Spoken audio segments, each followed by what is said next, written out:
All right, here is what we started doing in the last class, looking at phasor transforms, rectangular form, and sinusoidal response. Okay, so as a part of that, we did a bunch of examples, a couple of examples actually, in terms of doing parallel and series simplifications using impedances that involve resistances, inductances, and capacitors in frequency domain. Okay, now along the process, what I did not mention is when you try to convert the behavior, the VI voltage current relationship of an inductor in the frequency domain, when you try to understand the behavior of inductor in frequency domain, you will see that the voltage leads the current by 90 degrees. Okay, so the voltage leads the current in an inductor by 90 degrees.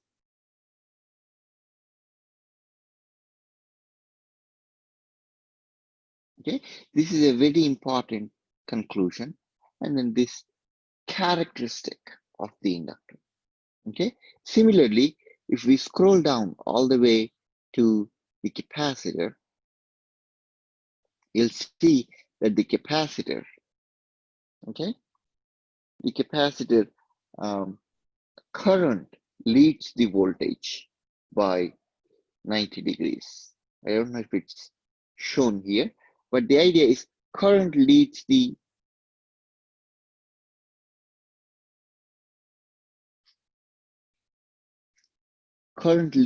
voltage in a capacitor. Okay, now that's shown by this negative sign over here. Okay, but it's shown by this negative 90 degrees. You see, the current leads the voltage by 90 degrees. And fortunately, there is a really neat technique to remember this. Okay, there's a really neat technique to remembering this. Let me see if I can go back to my review and add that page. Okay.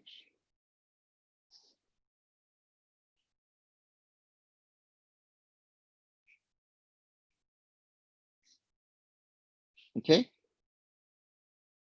The current and the voltage relationship in an inductor and capacitance, you can remember that by using this mnemonic, Eli the Iceman.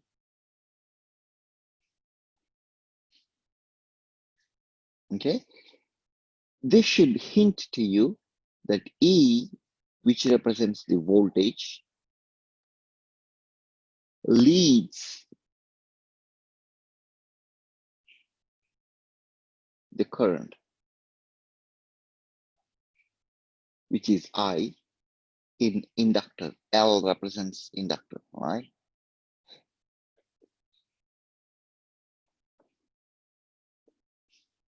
Similarly, C represents the capacitor here. Current leads the voltage shown by E here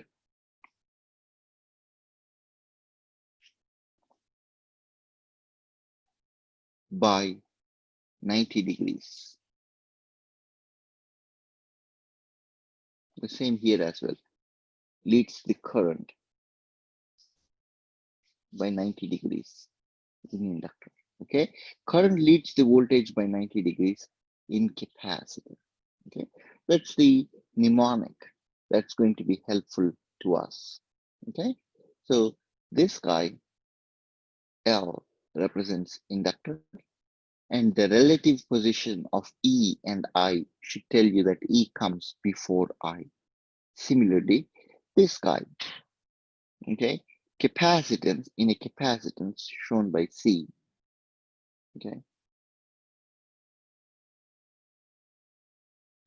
I comes before E, meaning I leads the voltage by 90 degrees.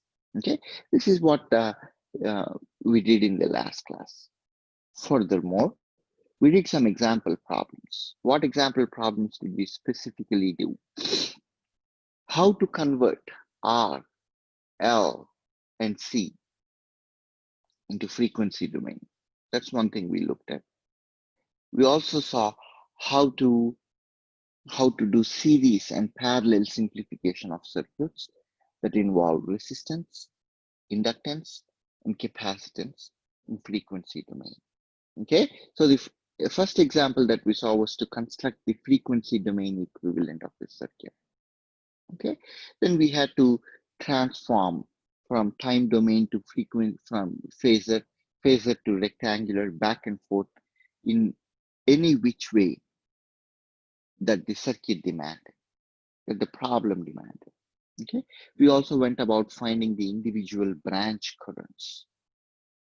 Okay, one of the questions we had was, why did we have to do the why? Why did we have to do the calculate when we were solving the problem? One of the issues, one of the questions that we saw was, I found out the ZL in each branch. The green branch, ZL, was 6 ohms plus J8 ohms. I didn't stop there. I went on to calculating the reciprocal of that, 1 over 6 ohms plus J8 ohms. Why do you think I did that? Why did I do that?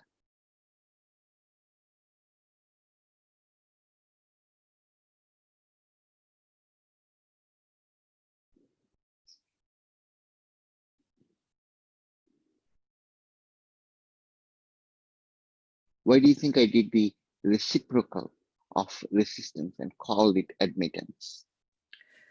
Because each branch is in parallel with each other. Each branch is in parallel with each other.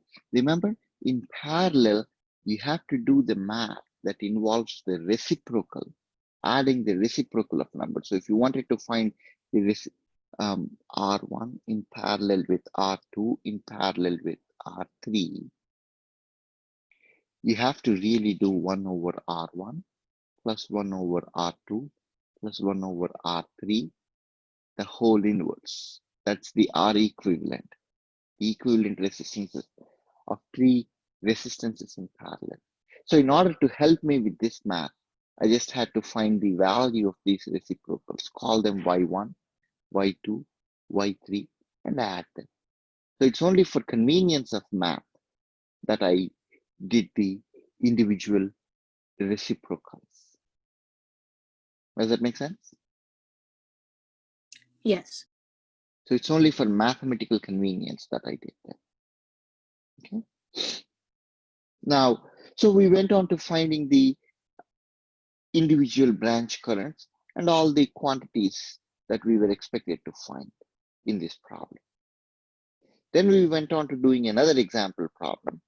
The other example problem was time domain to phasor transform.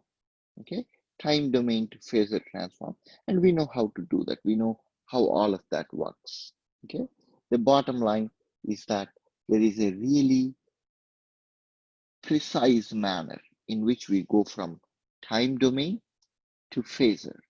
Okay, this guy, V angle phi, is the phasor. And how do you go from rectangular to polar back and forth, polar or phasor? Okay, how you do that is very, very precise. Okay, so that's how far we went in the last class. Can I ask Okay. a question, Professor? Yes, ma'am. Can a voltage source be a purely imaginary number? That's a good question. Voltage source, I'll have to look into that. Voltage source, can it be a purely imaginary number? That's a good question. I can get back to you about that. Thank you. Yep. Now, let's see. Let's move on with other examples here. Okay, let's do some more examples. So in order to clearly go over this and solve this a bunch of different times, let's quickly look at some problems. Okay, the first thing we are going to see is how to convert. Okay, the inductance in frequency domain. Okay, inductance in frequency domain. So they should mostly be a review of what we did earlier, because we did inductance and capacitance in frequency domain. So the question is, given I, okay, current is given in time domain, okay, and the L of this guy, L of this guy is given to be, okay, L of this guy is given to be 20 millihenry. Okay, now we are expected to find the capacitive reactance, whatever that is, or I'm sorry, inductive reactance. We have to find the impedance of the inductor, okay, and then the phasor of the voltage. So that's the capital V, okay, and then of course the time domain expression V of t. Let's see if we can do that. So by definition, the inductive reactance is defined as omega L, okay? And by definition, the impedance of an inductance, ZL, is defined as J omega L. We know that much, right? We know that the inductance impedance is given by J times omega L, okay? And then in order to find the phasor V, okay, of an inductance, we simply have to do ZL times I. Okay, V equals to IR, the kind of parallel to the Ohm's law. Okay, so let's begin by noting omega. What's the value of omega given here? 10,000 K. 10,000, 10K radians per second. Okay, radians per second. Okay, this is 10,000 radians per second. So the first thing to do would be omega times L. L is given to be 20 millihenry. Okay, when you do that math, this is going to come out to whatever it's going to come out to 200 ohms. Okay, that is the inductive reactance of the inductor. Okay, and then if you want to find the impedance of the inductor, that will be J 200 ohms. You have J 200 ohms. That's a straightforward thing. Let's find out VL, which is C. Okay, let's find out C. VL is ZL times I. Whatever is I though. If you look at I, the little I, the time domain representation is 10 cosine 10,000 t. So the cap I would be 10 angle 30 degrees. Okay, that's the phasor transform. Okay, this is in milliamperes. Let's not forget that. Okay, now let's do the VL calculation. VL is going to be J 200 ohms. Now J 200 ohms, I'm going to leave it as J 200 ohms multiplied by 10 angle 30 degrees in milliamperes. Now, one of these is in rectangular form. This guy is in rectangular form.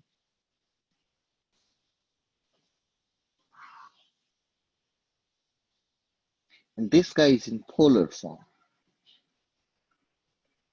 How do we do the math? We have to convert both of these into a single form. And because there is a multiplication product here, I want to do all my product in the polar form. So I'm going to convert this guy, the J200, into the rectangular, from the rectangular form to the polar form. Okay, that comes out to be 200 angle 90 degrees. Okay, a purely imaginary number, is has a phase of 90 degrees. Okay, I can convert that J 200 ohms plus 0. So there is a real part, there is an imaginary part. Okay, now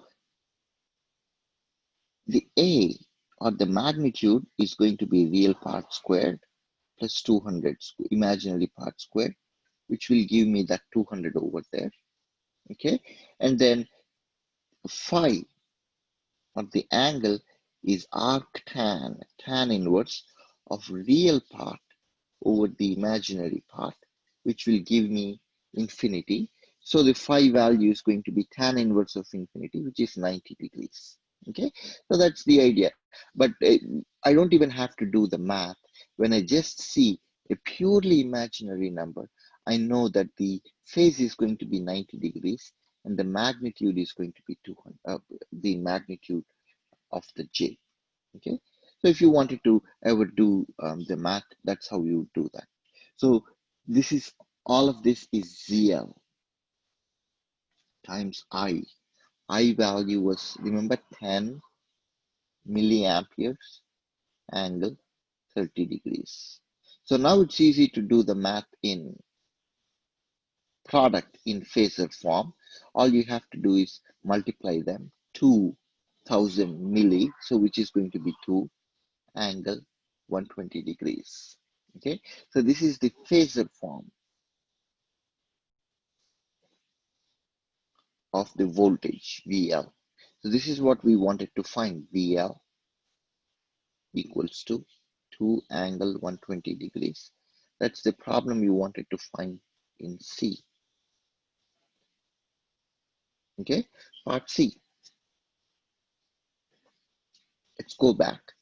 See, Phasor voltage across the inductor is what we wanted to find. V capital VL. And sure enough, that's that. Okay, now let's see if we can find a time domain expression for this, which is going to be a simple task, the time domain expression for this. Because we know omega already, it's easy to write the time domain expression for this guy. Time domain expression is going to be little v of t is Vm, that's 2 coming from here. Okay, Vm cosine omega t, omega we know to be 10,000 t plus phi 120 degrees. Okay, so that's the representation of inductor voltage in time domain. Inductor voltage in time domain. Okay. Questions, please. Questions so far. It's a rather straightforward problem so far. Okay, this is a rather straightforward problem. Let's see if we can look at some more example problems. Okay, so let's look at, so that's how to convert an inductor into frequency domain. So this is inductor in frequency domain.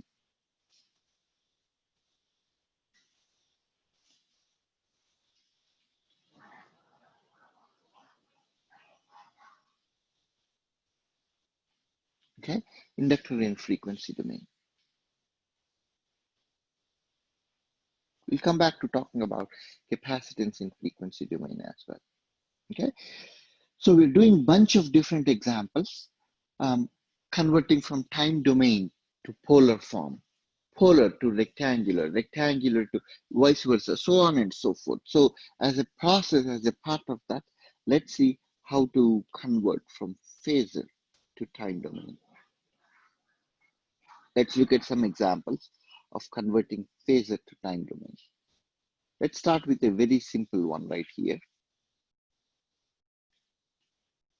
This is a straightforward case because Vm is given, angle is given. See, omega, we are going to use omega. So the time domain equivalent of this, little v of t is going to be Vm, which is 18.6 in this case, cosine omega t. The omega is going to be the same as that given in the input, omega t plus phi, which is negative 54 degrees. It's a very simple problem. Okay, so that's how to convert from phasor domain to time domain. Okay, let's see if we can do this. It's a little, it's not straightforward. Okay, it's not straightforward. I cannot directly convert this to time domain, this guy to time domain, because both of these time domain equations are going to be in cosine form, and I cannot conveniently add cosine form. So what I would do is to convert them to rectangular form.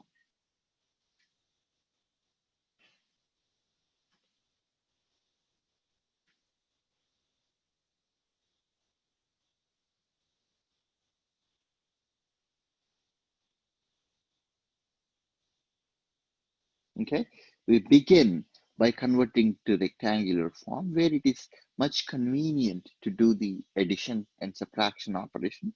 And from there, we will eventually convert it back to phasor form and then to rectangle and then to time domain. Let's see. So converting to rectangular form, I want to begin by converting 20 angle 45 degrees to rectangular form. So this is going to be A cosine 40, A cosine phi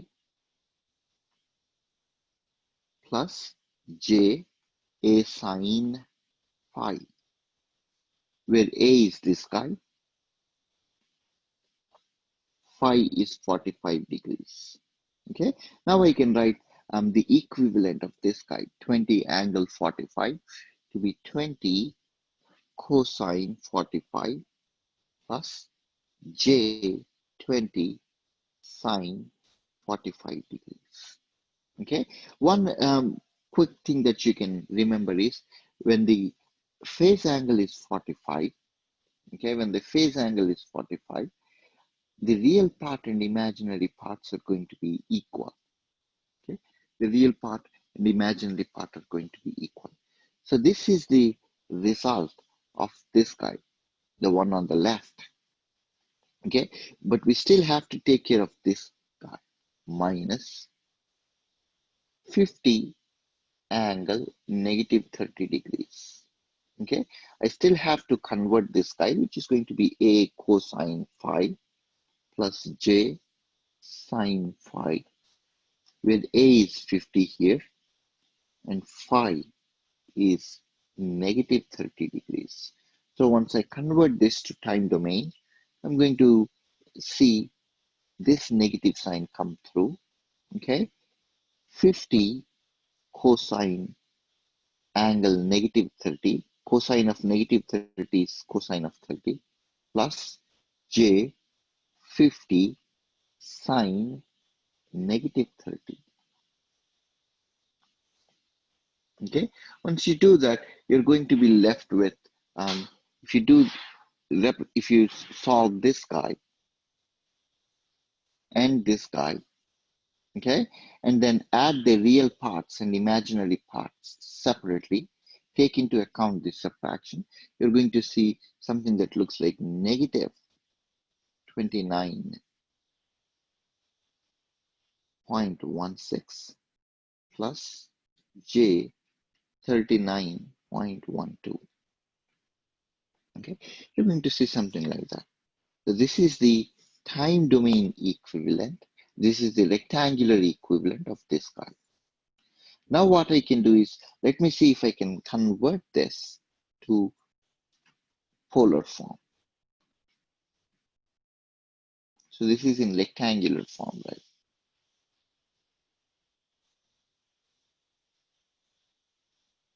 Okay, this is in rectangular form. Let's see if we can convert this to polar form. So we are expecting A angle phi, where if you're going from x plus jy, which is the rectangular form, to the polar form, A to the angle phi, You get A as square root of x squared plus y squared. That's the magnitude.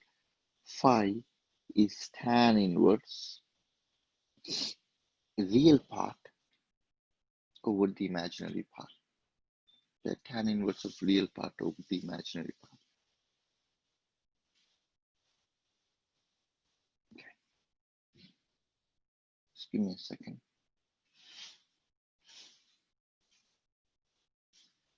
Okay.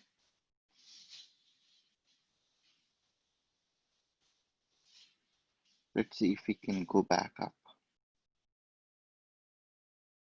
It's the other way around. It's backwards. Did I say that?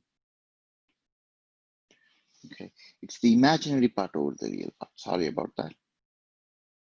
Tan inverse of imaginary part over the real part.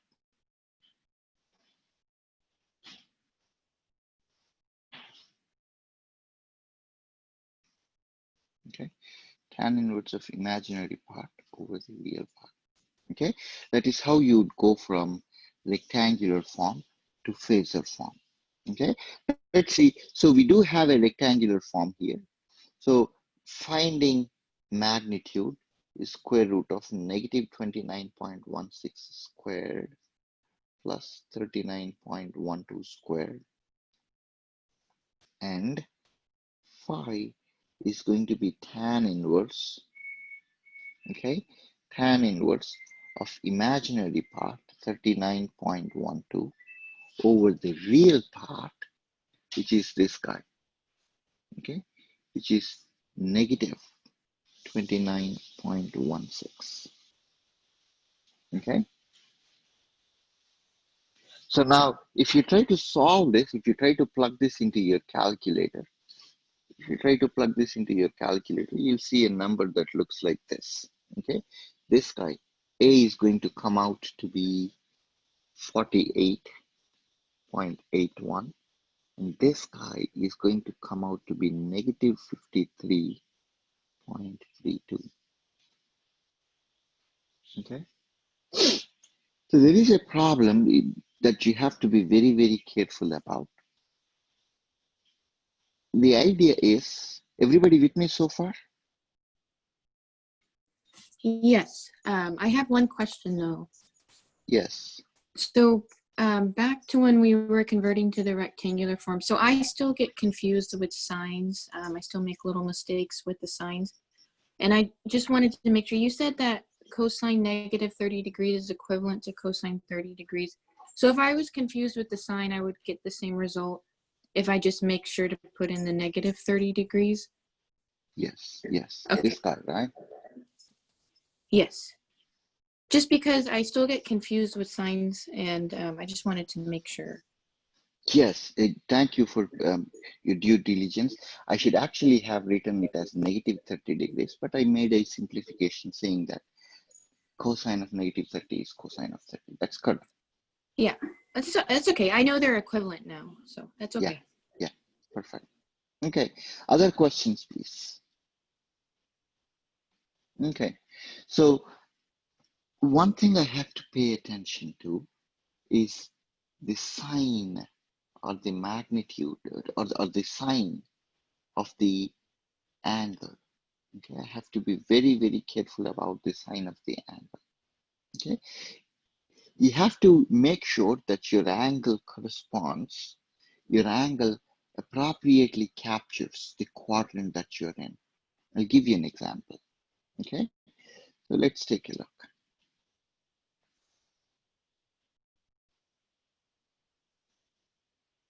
Okay, this is my real axis, okay, where the x is, and here is my imaginary axis, j omega, my quadrant 1. Both the real part is positive and the imaginary part is positive. So both cosine and sine are positive. All trigonometric functions are positive.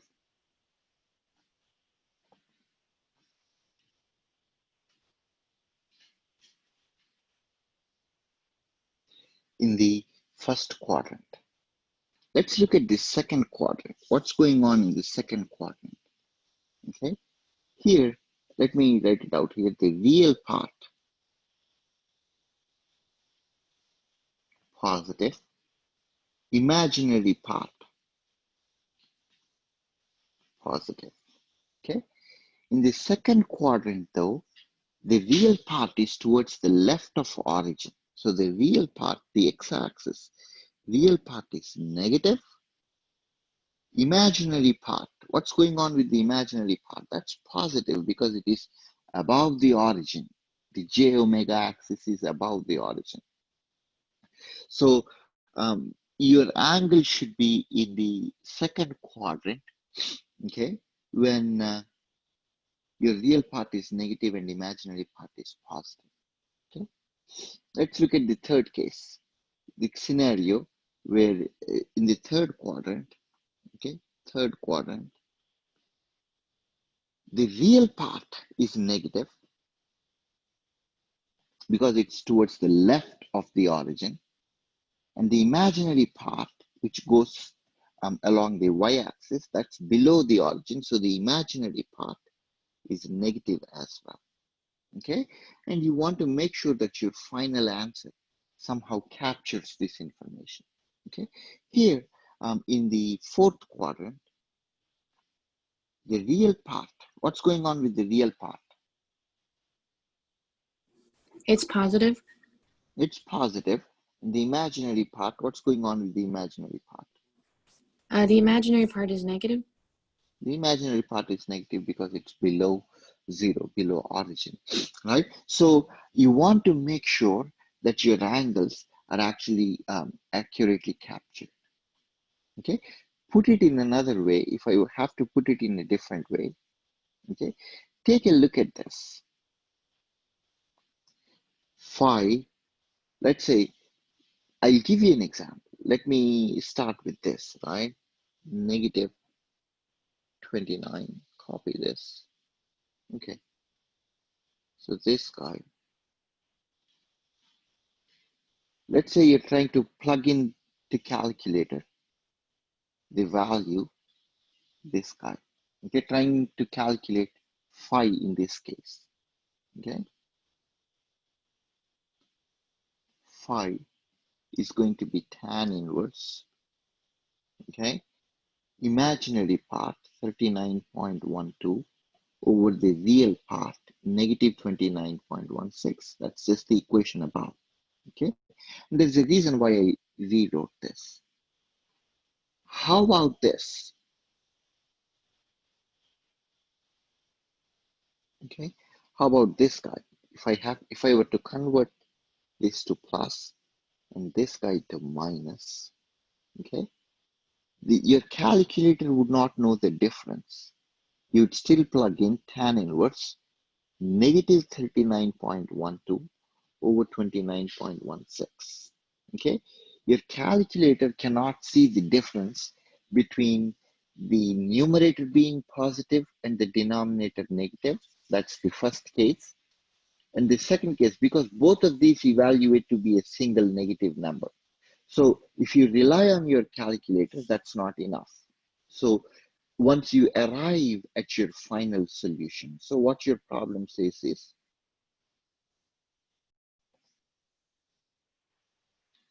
your calculator tells you that your angle is negative 53 degrees, 53.32 degrees, okay? Which is, which has to have a positive real part and a negative real part. Does that make sense? So there Yes. is some problem here. There's a problem going on here. Can you find the problem?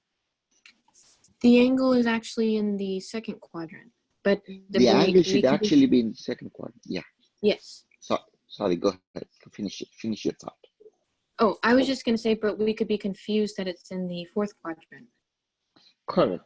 We could be confused that it's in the fourth quadrant because the calculator does not know the difference between the numerator being positive and the denominator being positive. It cannot discern the difference. So what you do is you cannot stop here. You cannot stop with this answer. You actually have to translate this into the second quadrant, because in the second, if you add 180 degrees to your trigonometric identities, their magnitudes won't change. Okay, so their magnitudes won't change. So what I will do is the angle phi is not in the, I know for a fact that the angle phi is not in the, should not be in the fourth quadrant. It tells me, the answer tells me that I'm in the fourth quadrant, which is clearly not the case. Okay, so because the real part is positive, imaginary part is, the real part is negative and imaginary part is positive, it should really be in the second quadrant. Okay, so what I'm going to do is phi is negative 53.32 plus 180 degrees. I'm going to translate it into the second quadrant, which gives me a value of phi equals to 126.68 degrees.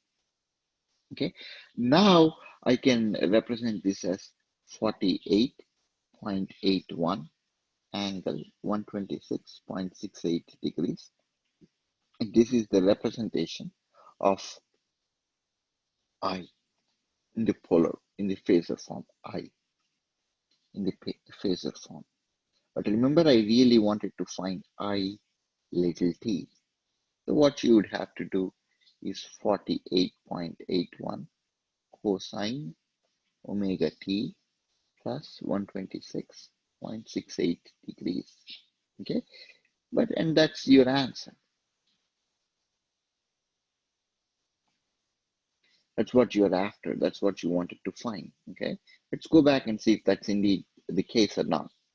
Okay, we wanted to find the time domain expression that takes the form a cosine omega t plus phi. And sure enough, we ended up with the time domain expression that takes this form. Okay, so that's the idea of being very careful with the angle. Okay, I'll show you one more example maybe. Okay, I'll show you one more example. Maybe I have it here, maybe I don't. I want to leave this guy as an exercise for you. If we have time, we'll come back to working on this. How do you convert it? How do you represent a capacitor in the frequency domain? We did this problem already when we were doing the first example. Okay, all you have to do is you have to find the capacitive reactance, impedance of the capacitance, negative, um, there's a negative term in there, and then the current term in the time domain. Okay, 1 over j omega c.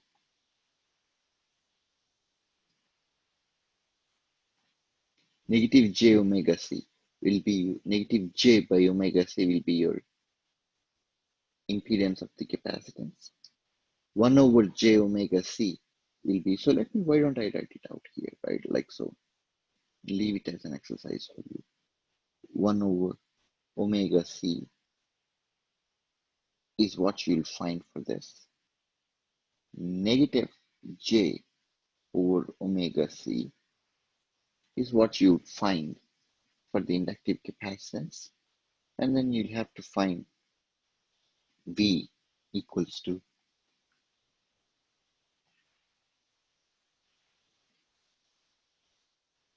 okay? So you're given V, okay, you're given V. You should be able to find IC by dividing VC over ZC, okay? And then you find a time domain expression for I of t, okay?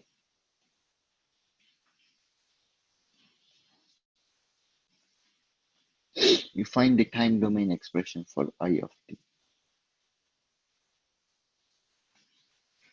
okay? That you can find, capital I you can find by, this is capital I is as capital IC. You can find by VC over CC. So I leave that as an exercise. Let me see if we can, we have many more problems to get to. We have a few more problems to get to. So I do want to talk a little bit more about selecting the proper angle. Remember, we were doing the quadrant calculations. Okay, so let me see if I can give you some hint about how to pick the angle.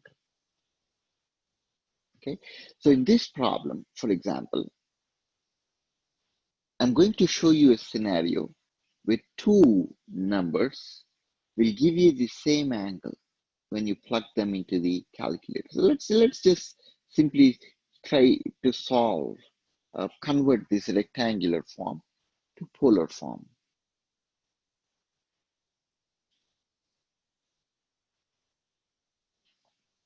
So in polar form, you have angle phi, A, magnitude angle phi, where A is given by the square root of the real part plus the imaginary part, square root of the square of the real part plus the square of the imaginary part, square root. Okay, so which is going to be square root of 2. The angle is going to be tan inverse imaginary part over real part, which is going to be 45 degrees. Similarly, if you were to do the problem here, you were to do the problem using this guy on the right, the magnitude is going to come out to be square root of -1 squared plus -1 squared, real part squared plus imaginary part squared under root Euclidean distance. Okay, and then the angle is going to be tan inverse -1 over -1, which is going to be 45 degrees as well, which is not the case, which is not true. Okay, this negative over negative is going to wash away any notion of the quadrant here. It's going to, the answer, it's going to tell you that your point is going to be in the first quadrant, 1 and 1, angle 45 degrees. Okay, angle 45 degrees is what is going to be um, hinted by your answer, which is not the case. In your first quadrant, the real part is positive and the imaginary part is positive. So your answer does not tally. Okay, your answer does not tally with your final form. So what you really have to do is to take this, um, result and add another 180 degrees, okay, to the angle, just so the real part, okay, is negative over here, and the imaginary part is negative over here, which tallies with this notion. Okay, there's a negative real part, and there's a negative imaginary part. Okay, so corresponding to that, you want to make sure you're residing in the appropriate quadrant. Okay, in this case, for the example problem on the left, I don't have any problem. The real part is positive, the imaginary part is positive in the rectangular number. Okay, so when you see a negative sign or a positive sign in front of a rectangular number, real part or imaginary part, you have to be careful in terms of selecting the angle. Okay, so in this case, phi is going to be angle 45 plus 180 degrees, which is going to be 225, whatever quadrant, whatever angle that's going to be.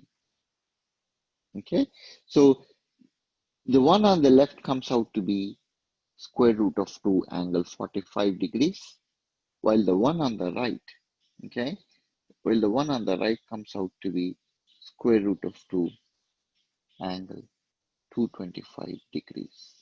Okay.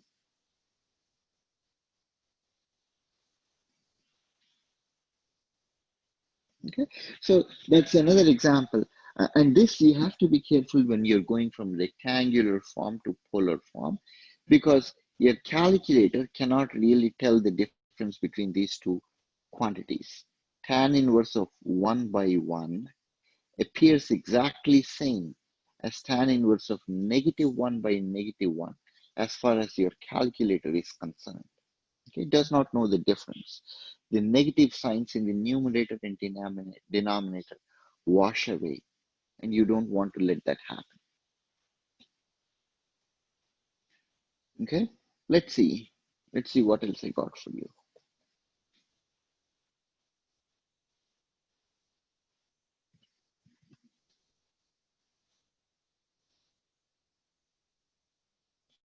Series parallel simplification. So here is another example where there's a negative real part, there's a negative imaginary part. So you want to make sure that you add a 180 degrees to that. You could even subtract 180 degrees.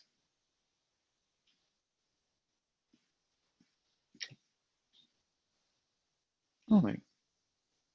So there are more examples here, going from polar to rectangular, rectangular to polar, so on and so forth.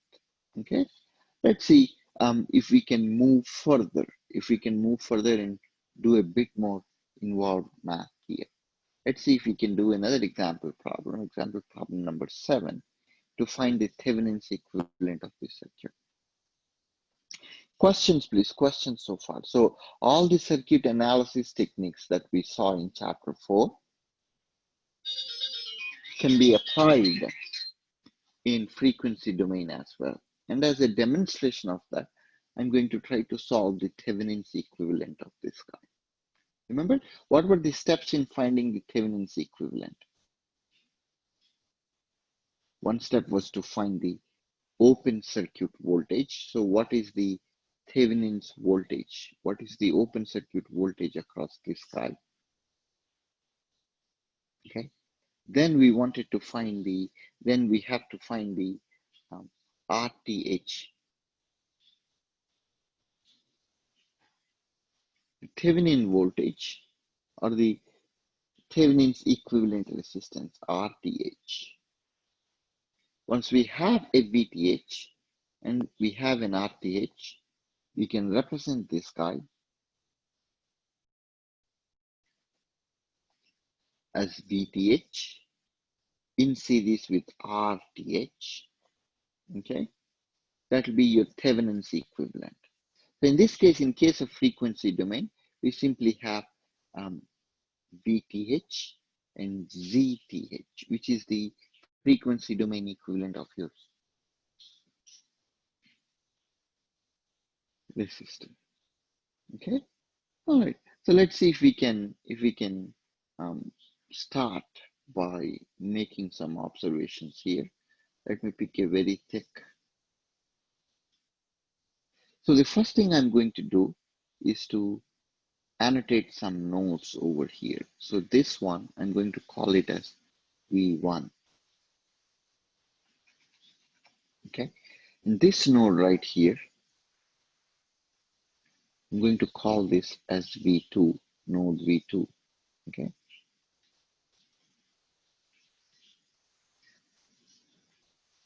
okay, nodes V1 and V2. Okay, let's see. And then what else? I'm going to annotate this guy as my ground node. Okay, that's my ground node. What else can I do? Let me start by identifying the, let me start by solving this problem. In order to solve this problem, let me start by observing Ix. Okay, solution to this is,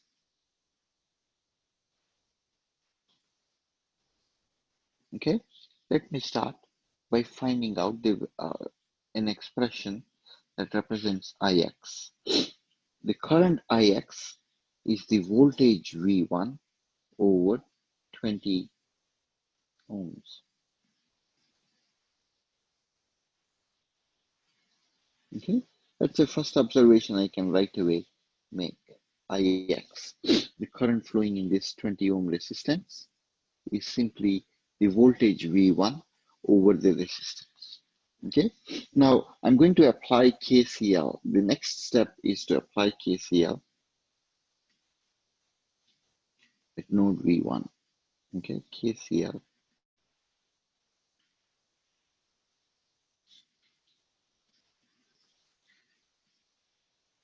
KCL at node V1. In order to find KCL at node V1, I have to notice that there are three currents leaving. There's one current leaving to the left, okay? There's one current going south, okay? There's another current going, let me see if I can use this color here, okay? There's another current going to the right. So I'm applying KCL at node V1, and I want to sum all the currents here, okay? So let's see, the current going to the left is -2 angle 45 degrees, okay, because that's the opposite of 2 angle 45, okay, plus current going east is V1 minus V2, let's see, capital V1 minus V2 over J10 ohms, okay, that's the current going to the right. The current going south, okay, is V1 over, okay, V1 over 20 ohms.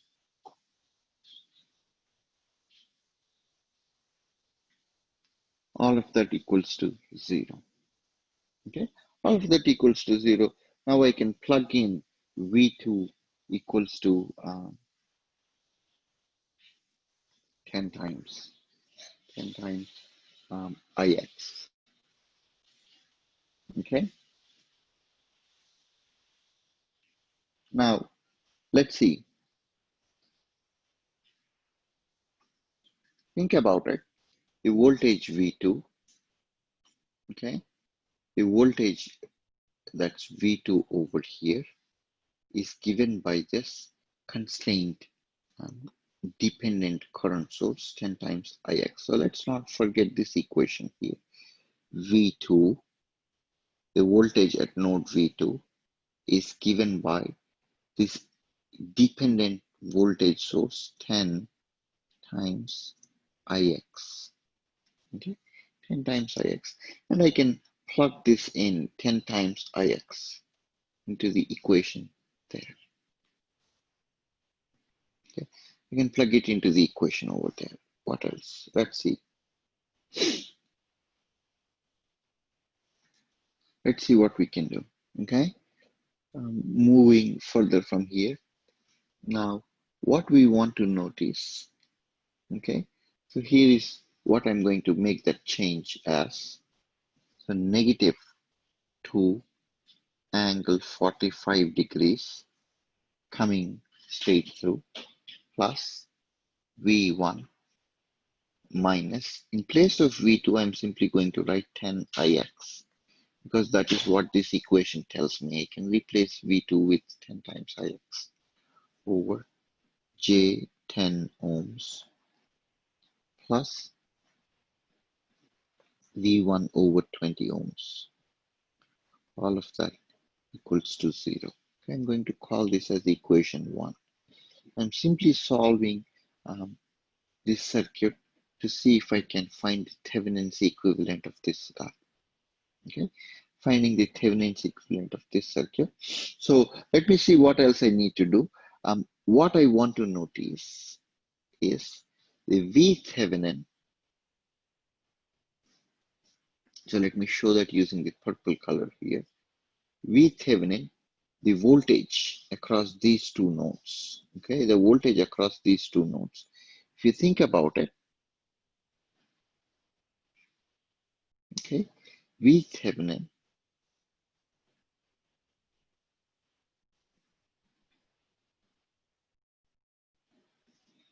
let me see if I can. There you go. Okay, Vthevenin is voltage division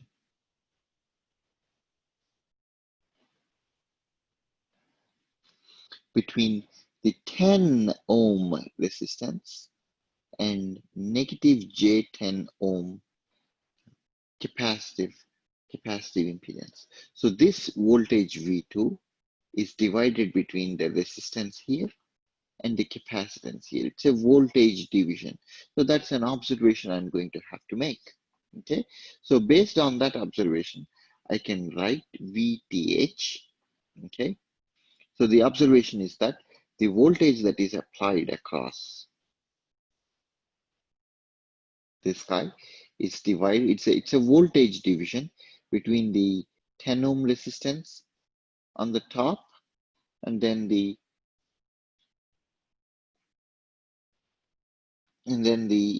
uh, capacitor. It's a voltage division, right?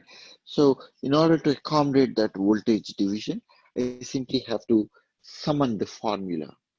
Okay, voltage division formula. Okay, let's do the voltage division formula. V2, or let's simply say V capital V2 times, okay, capital V2 times the voltage division between this guy, negative J10 and 10 ohms. So it's going to be negative J10 ohms over 10 ohms minus J10 ohms. All of that equals to Vth. Okay, all of that equals to Vth. Okay, that's the idea of voltage division here. Okay, now it's a matter of solving this equation here. Okay, let's see. There is another equation. Let's call this equation number 2. Okay, I'm going to see if I can make it. Okay, let's call this equation number 2. So it's about solving for the unknown here. So let's start with equation number 1. Okay, which is this guy. Okay, negative 2 angle 45, so on and so forth.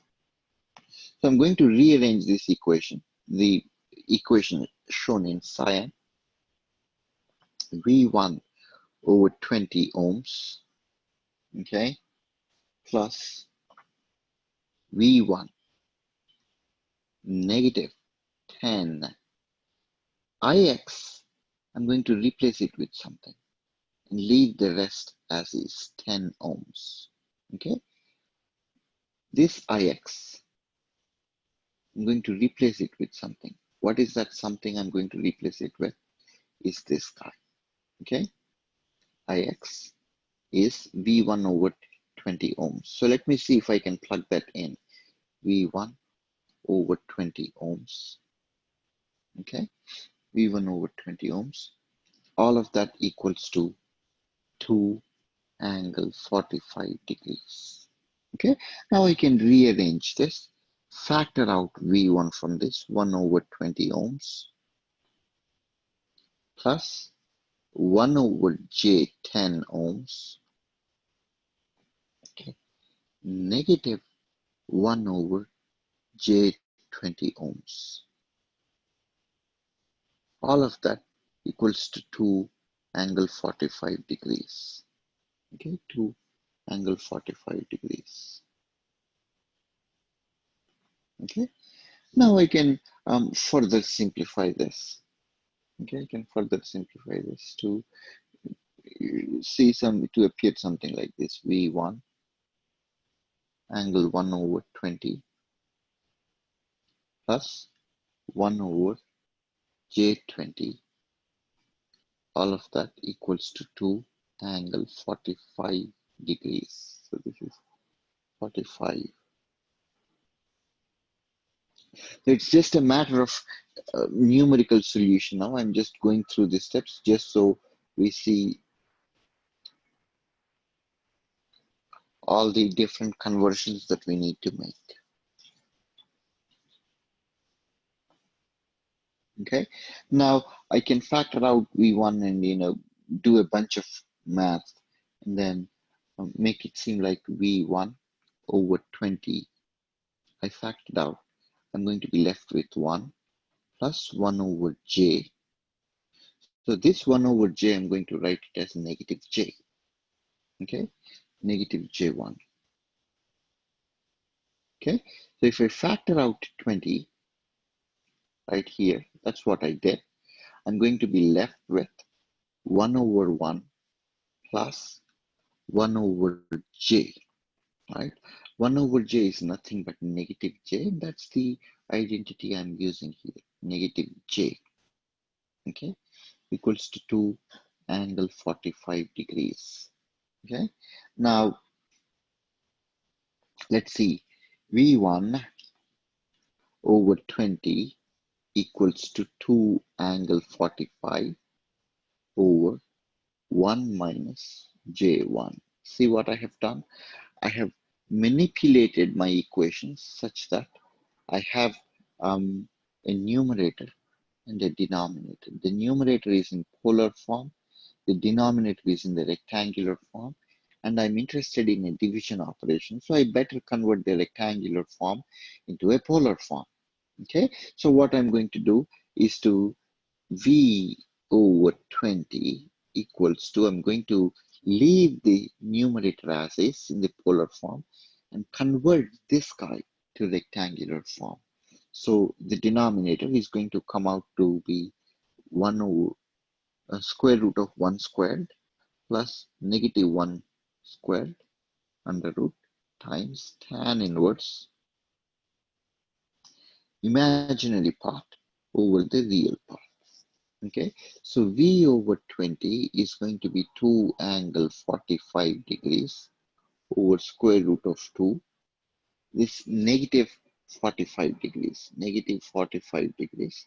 So what I can do is V over 20 is simply a division of the magnitudes. 2 over square root of 2 is square root of 2. And then when it comes to angles 45, minus negative 45 degrees. So this is going to come out to square root of 2 angle 90 degrees. And then let's see, let me add a page here. V, did I miss this subscript V1 over here all along? V1 equals to 20 square root of 2 angle 90 degrees. Okay, this is 20 square root of 2 angle 90 degrees. Okay, so this is the expression for V1 over 20 ohms. So this is V1. So V1 over 20 ohms, this is Ix. Remember, V1 over 20 ohms was Ix. If I go back here, V1 over 20 ohms is Ix. So I have an expression for Ix as well. Okay, V1 over 20 ohms. I have an expression for V1 too. I have an expression for V1 as well. Okay, let's massage the equation to a little bit more. Okay, this guy.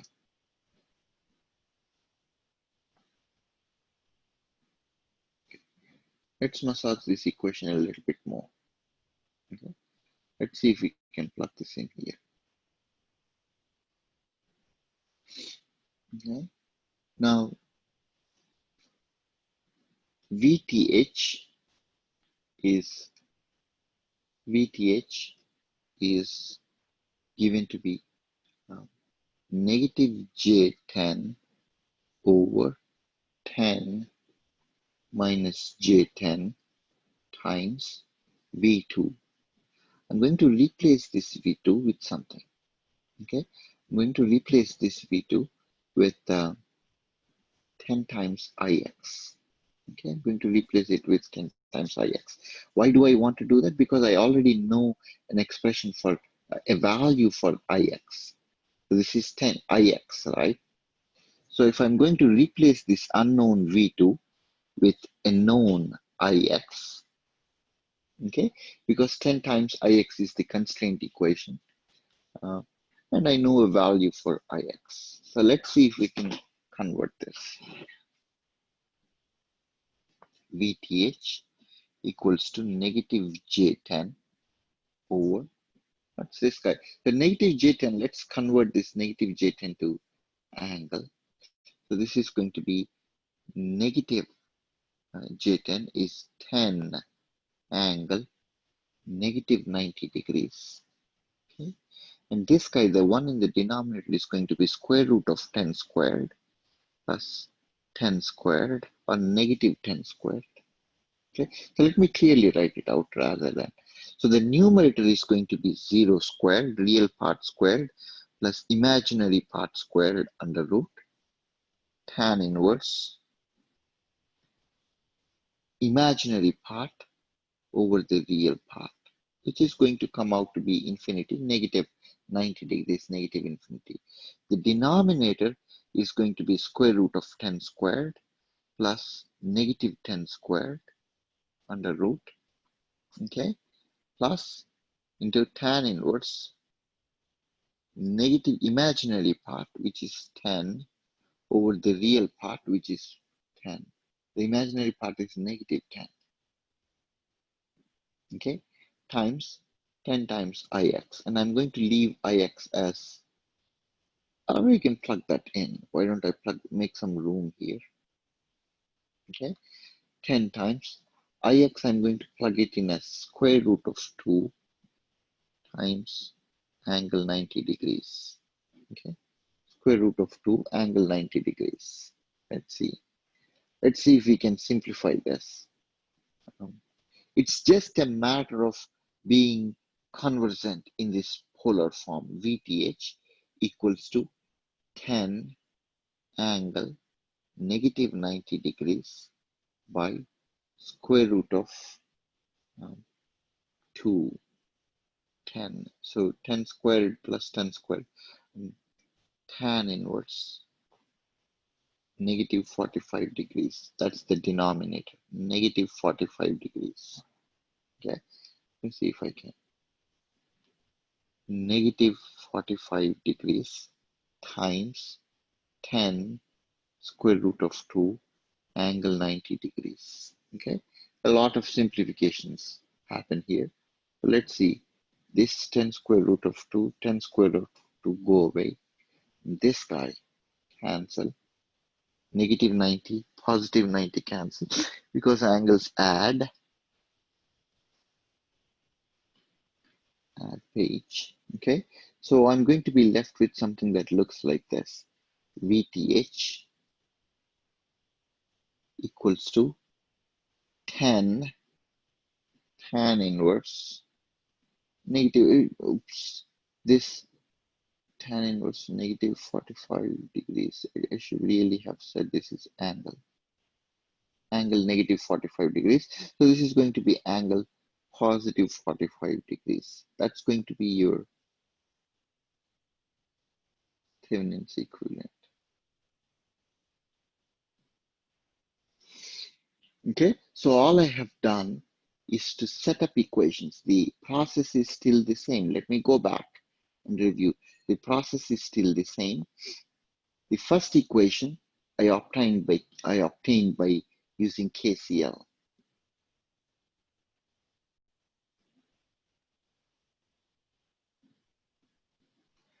And then there is a constraint equation.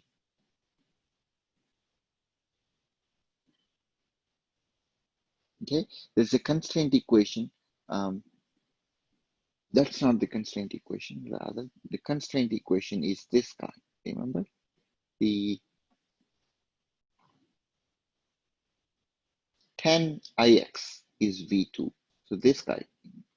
So this guy is the constraint equation. 10ix is V2 is the constraint equation.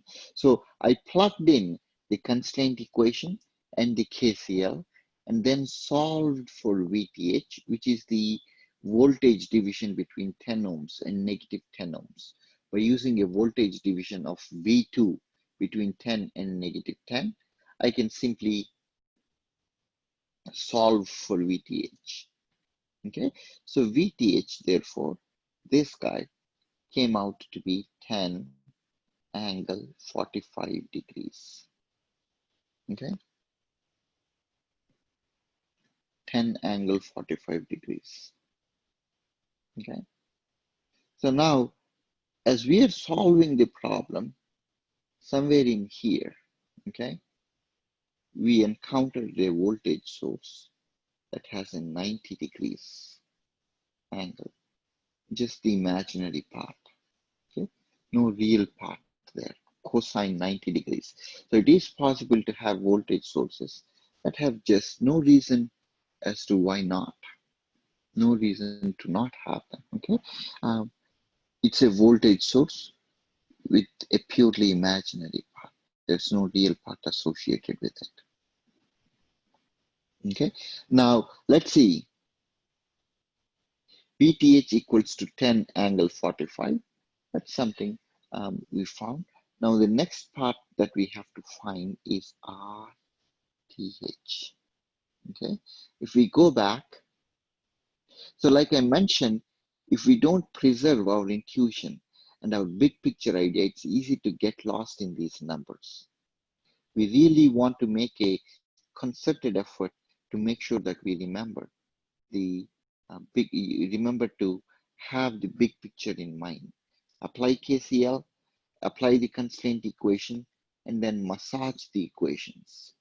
Okay, massage the equations, beat the shit out of these equations till you get the form that is simple and reasonable. Okay, not only is it reasonable, it will also tally with all your equations. It will also agree with all your equations. So the next step in finding this, in solving this problem, is to find the Zth. Zth. So for that matter, let me copy this for that part. Let me copy this circuit over here. Okay. So RTH or Zth, that's the next step. Okay. Hold on one second.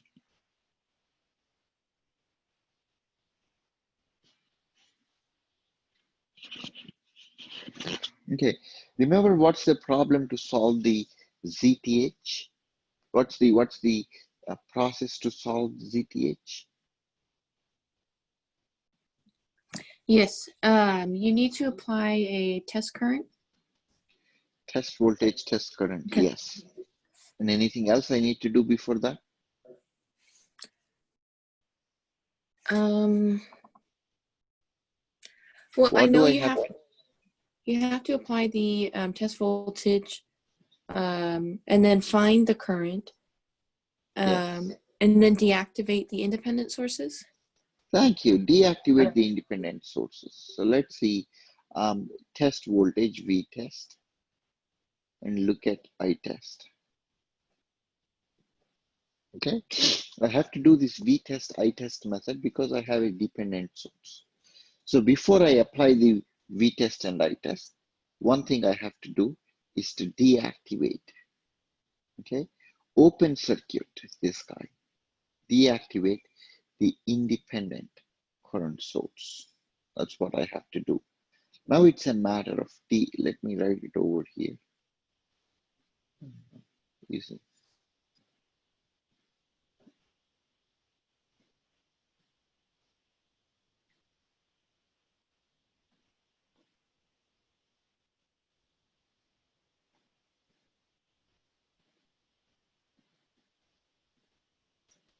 Okay.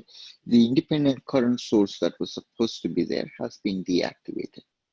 Then I apply a test voltage and I apply a test current. Okay.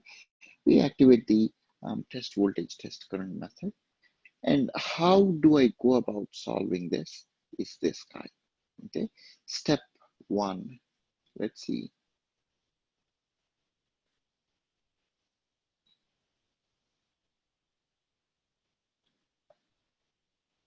That's to deactivate the current source. Step two is to apply KVL around loop alpha. Okay, let me identify a loop over here. This guy. Okay, let's see if I can use. Okay, let's see this loop over here. That's the loop I'm interested in. Okay, loop alpha.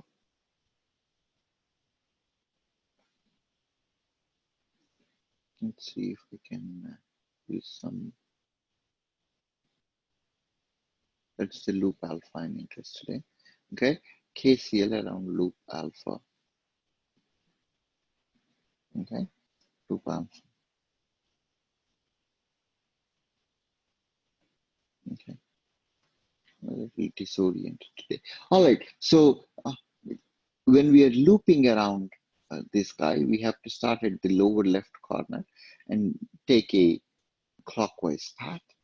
So the first thing I'm going to encounter is negative Ix times 20 ohms, okay, plus Ix is the current flowing times J10 ohms, right? It really is negative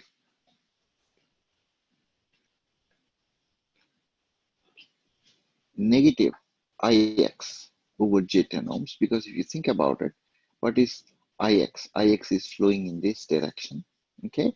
And I'm interested in the voltage drop in the opposite direction because I'm going clockwise direction. So that's a negative Ix times J10 ohms minus, okay? And plus, there is a plus sign on the top and negative on the bottom, plus 10 times Ix. All of that equals to 0. So this is the equation here, and it gives me a very interesting result. The result is negative 30. If I add up all of this, I'm going to get something that looks like negative 20 Ix minus J10 Ix plus 10 Ix. This guy actually negative, oops, this 10 Ix is going to add to this negative 20 Ix, and it's going to give me negative 10 Ix plus J10 Ix equals to 0. Or in other words, 10 Ix equals to negative J10 Ix. And the only way this is possible, the result is that Ix equals to 0. Okay? The only possibility is when Ix equals to 0. Okay? So it's simply the solution of that equation over there. Okay? Let's see. Negative Ix, take 10 Ix. Okay? Now, the idea being, okay, because Ix equals to 0,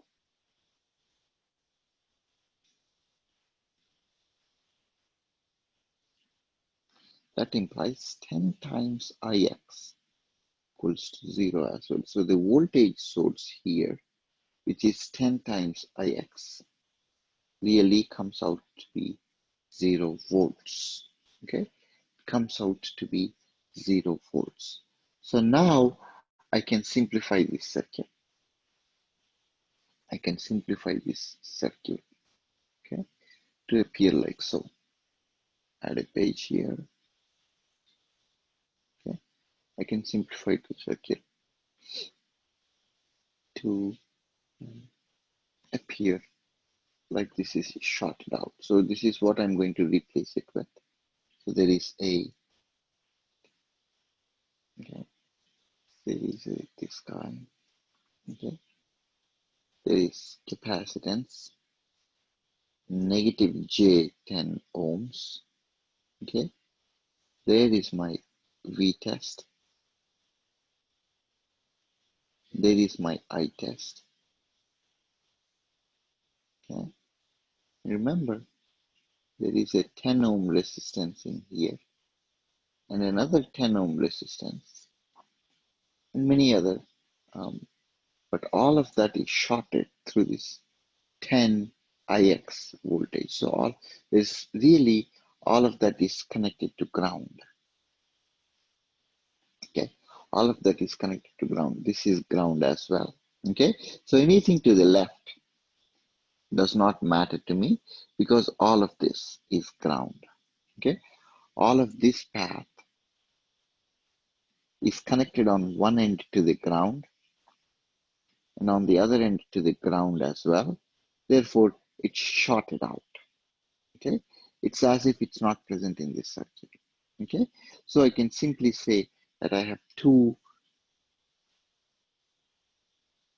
impedances. One is a purely resistive circuit, 10 ohms, and the other is a negative J10 ohms. So now it's easy for me to establish the equation I test. Let me be very clear here. This is I test and V test. Capital I test, capital V test. I test equals to V test over Z test. Okay, the resistance looking in. Okay, now in order to find the Z test or Z Thevenin, Z test equals to Z Thevenin. Okay, because Z Thevenin is the impedance I find looking into this. When I do V test over I test, what I get is Z Thevenin. Okay, so that is going to be, I can rearrange, I can massage this equation. Okay, so Z Thevenin equals to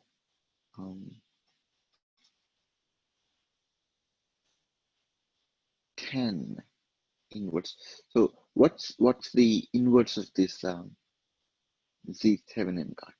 Okay, if you try to find the equivalent resistance of this guy, 1 over Z Thevenin is 1 over 10 ohms plus 1 over negative J10 ohms, all of that inverse. Okay, because this is parallel combination. Z Thevenin is the parallel combination of 10 and negative J10. So 1 over 10 plus 1 over J10. So 1 over R1 plus 1 over R2 whole inverse. Two resistances, two impedances in parallel. Okay, so what we have is if I factor 1 over T 10 in common, I'm going to be left with 1 plus 1 over negative J1. All of that inverse. So now Z Thevenin, so let me see, we be very careful here. All of that inverse. So Z Thevenin equals to 5.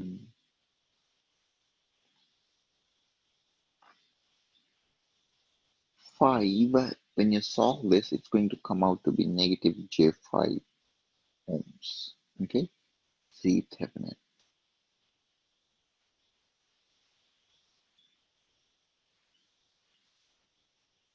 Okay, so Z Thevenin is going to be that guy. Okay, Z Thevenin is going to be that guy. So now we have all the parts that are necessary to solve this. Okay, so we have V Thevenin was 10 angle 45 degrees. Z Thevenin is 5 negative J5 ohms. Okay, so if I were to plug this into the Thevenin's equivalent, I would get it as plus minus 10 angle 45 degrees. Okay, and then I'm going to write this Z Thevenin as 5 ohms plus negative J5 ohms. Okay, a resistance in series with a capacitance. All of that guy is Z Thevenin. Okay, and V Thevenin. So all of this is Z Thevenin.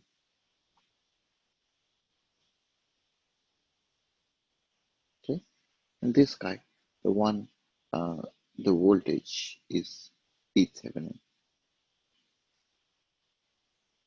Okay, so all I have done, if you can see, is no conceptual leap. Okay, it's just a matter of being very patient with numbers, applying KCL, applying KVL, and following the steps that you already learned so far in chapter number 4. The idea being all the techniques, just about every technique that you learn in chapter number 4 are applicable in complex numbers. If you thought your problems were difficult in chapter 4, now you have a better, um, you will realize why chapter 4 is much easier. Okay, so but the idea is here there's no conceptual leap, like I mentioned. It's just a matter of being patient with these numbers and carefully, meticulously, painstakingly carry out these calculations.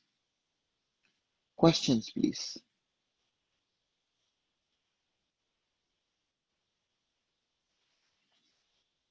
So Will there be a problem like this on the final exam? there could be some problems, yes. Okay.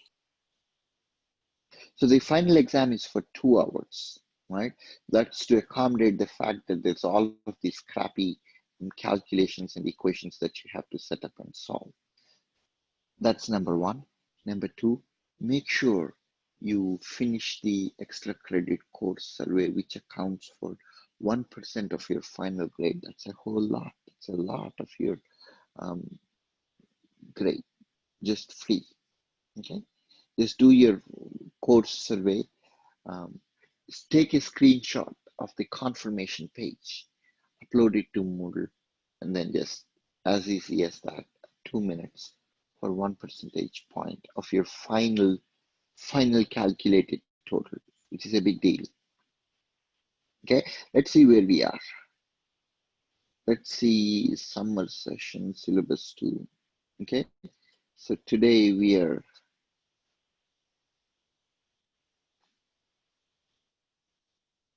analysis of circuit elements in the frequency domain. What I really want to do is to spend a little bit more time doing one more example problem, maybe using op-amps in frequency domain. Okay, and then talk about instantaneous average RMS power. So today is the penultimate class. Tomorrow it'll be the ultimate last class. Let's see. I want to work on an example problem. Okay, an example problem that has something like this. Okay, an example problem that looks like this. Op-amp in the frequency domain. Okay, now I have operational amplifier, um, not just with resistors, but with capacitors and complex impedances, and then complex voltages. Okay, purely real voltage. And like we saw earlier, it is possible to have a purely 90 degrees voltage, a voltage that has purely imaginary power.